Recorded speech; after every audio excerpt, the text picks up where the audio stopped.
ఉమ్. ఈరోజు ఏం కథ చెప్తున్నావు? ఒక నక్క తాబేలు కథ చెప్తా. దేని గురించి?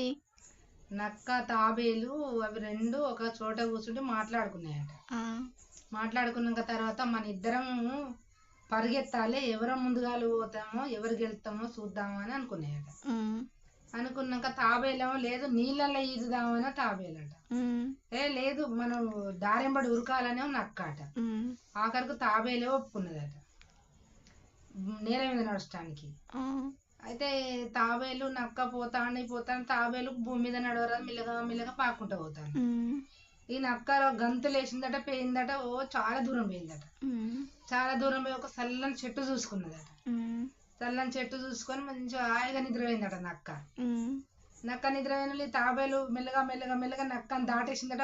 వాళ్ళు పెట్టుకున్న అద్దు దాకా పోయిందట. ఆ. అద్దు దాకా పోయినాక నక్కకు తెలివి వచ్చిందట.